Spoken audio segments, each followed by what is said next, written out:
कोशिश हमारी यही, तोड़ेंगे मौन को और जारी रखेंगे संवाद।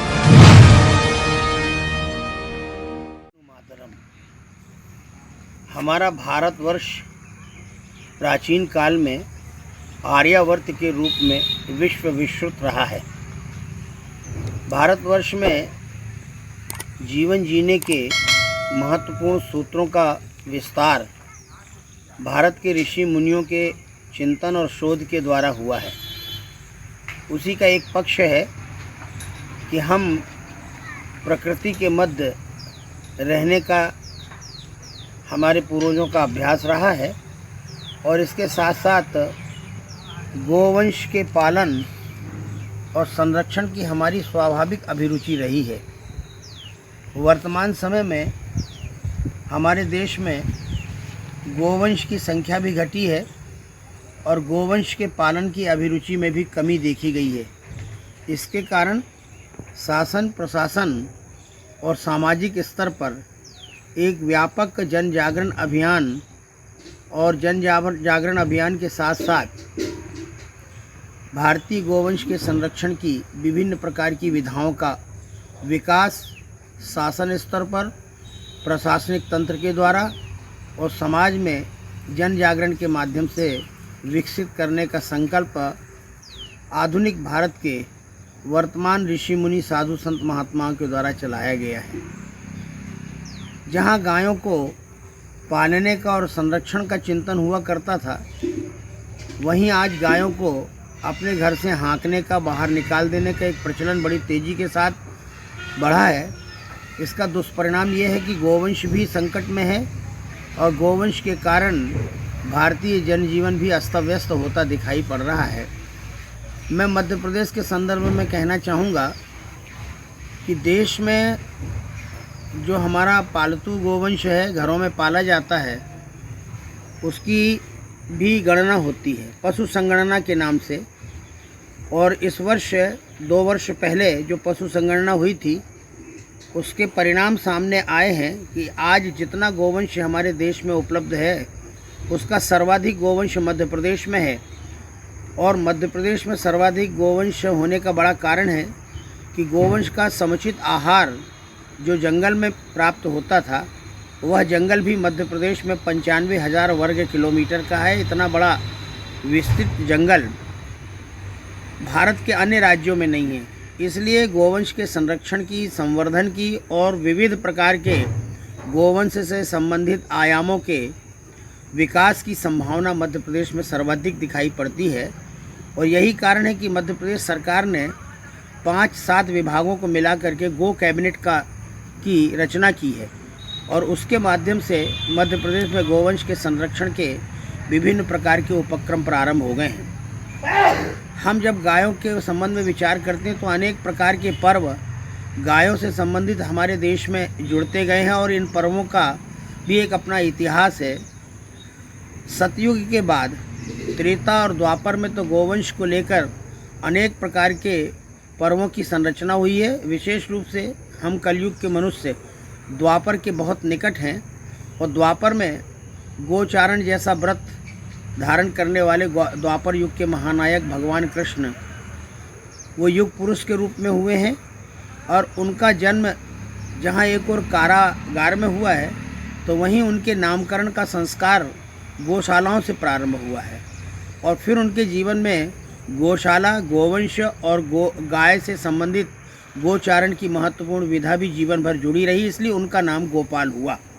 गोपालन करने के कारण, गो सेवा करने के कारण और गोचारण का व्रत धारण करने के कारण, इसलिए उन्होंने गायों के गोबर का महत्व, वनस्पति का महत्व, प्रकृति और पर्यावरण का महत्व गोवर्धन लीला के माध्यम से समाज के सामने रखा। जिस दिन वो गोचारण करने के लिए जा रहे थे, 8 वर्ष की आयु थी उनकी, अपने गोपालों के साथ माता और पिता से जिद करके कि मैं तो जंगल गायों को चराने जाऊंगा। वो दिन कार्तिक मास का शुक्ल पक्ष की अष्टमी का दिन था और उन्होंने उस दिन गोचारण का व्रत लिया और जंगल गए। तो उस दिन भी गायों का पूजन हुआ और गायों के संरक्षण का संकल्प समस्त ब्रजमंडल में लिया गया। इतना ही नहीं तो एक गोवत्स द्वादशी होती है। उस द्वादशी में बछड़ों का पूजन होता है, गायों की संतानों का पूजन होता है।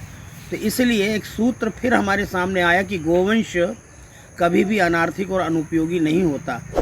अब जब हम नवाचार विधि में नए युग के कारण नवाचार विधि को विकसित कर रहे हैं और नवाचार विधि में बहुत सारे कार्य हो रहे हैं, तो पिछले वर्ष केंद्र सरकार का जो आयोग है, कामधेनु आयोग, उस आयोग के माध्यम से कामधेनु दीपावली का आग्रह किया गया था। इस वर्ष भी वो आग्रह हमारे सामने है।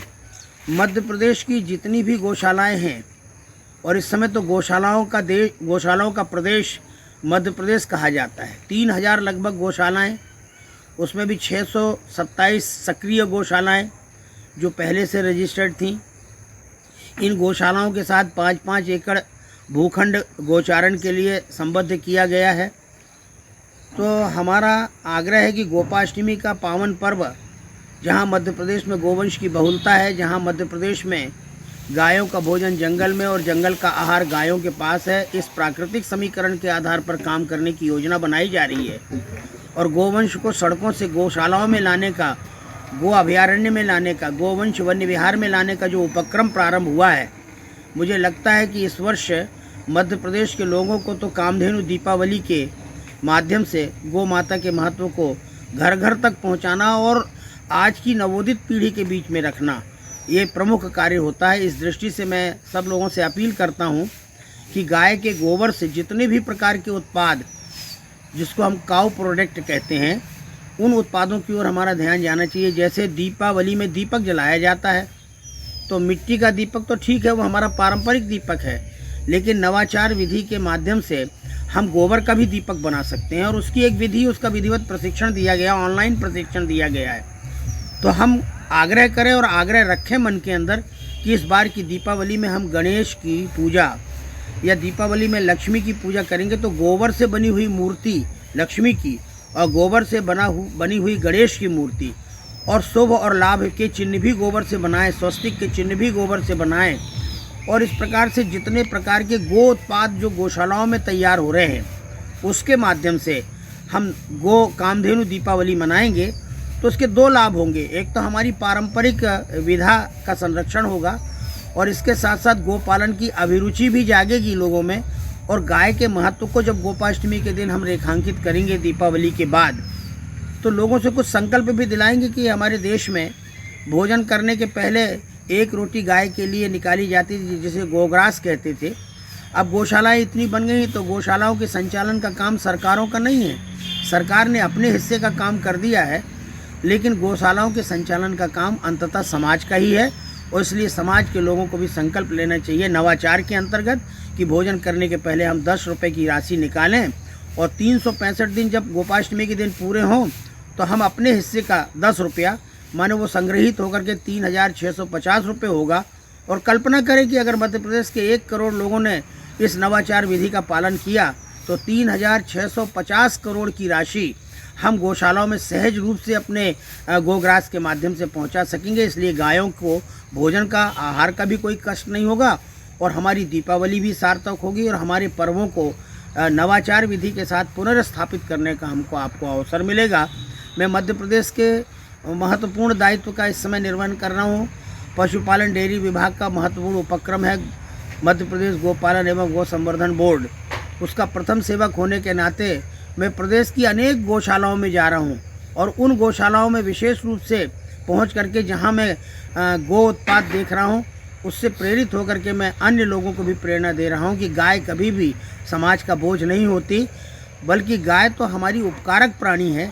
और इसलिए विभिन्न प्रकार की जो विधाएं हैं, विभिन्न प्रकार के धर्मशास्त्र हैं, विभिन्न प्रकार के जो दर्शन है, चिंतन है, ये सब के सब गौ माता की परिक्रमा लगाते दिखाई पड़ते हैं। मैं आप सब लोगों से विनम्रतापूर्वक आग्रह करता हूँ कि हम गोपाष्टमी का पर्व भी मनाएं, गो कामधेनु दीपावली भी मनाएं, और गोवंश के प्रति बहुत सजग होकर के उसके जीवन की रक्षा करें, जो हमारी आर्थिक समृद्धि का भी आधार है। और गाय तो समृद्धि की देवी कही गई है, गाय को शुद्धता की देवी। कोई अपराध होता है और गाय का गोमूत्र सेवन करें या पंचगव्य सेवन करें या गाय के सामने जाकर हम प्रायश्चित कर लें, तो उस अपराध से हम मुक्त हो सकते हैं, हम पाप मुक्त हो सकते हैं। हमारे पापों का प्रक्षालन भी हो सकता है। इस प्रकार की हमारी अपनी धार्मिक और सामाजिक मान्यता है, तो उसका हम गाय के माध्यम से अनुपालन करें। गौ माता की जय। वंदे धेनु मातरम। मैं आराध्या तिवारी प्रियम अपने डायन सपा टीवी में आपका स्वागत करती हूँ। इसमें है कहानी, कविता और राजनीति के रंग। हमारे चैनल को सब्सक्राइब कीजिए। कोशिश हमारी यही तोड़ेंगे मन को, जारी रखेंगे संपात।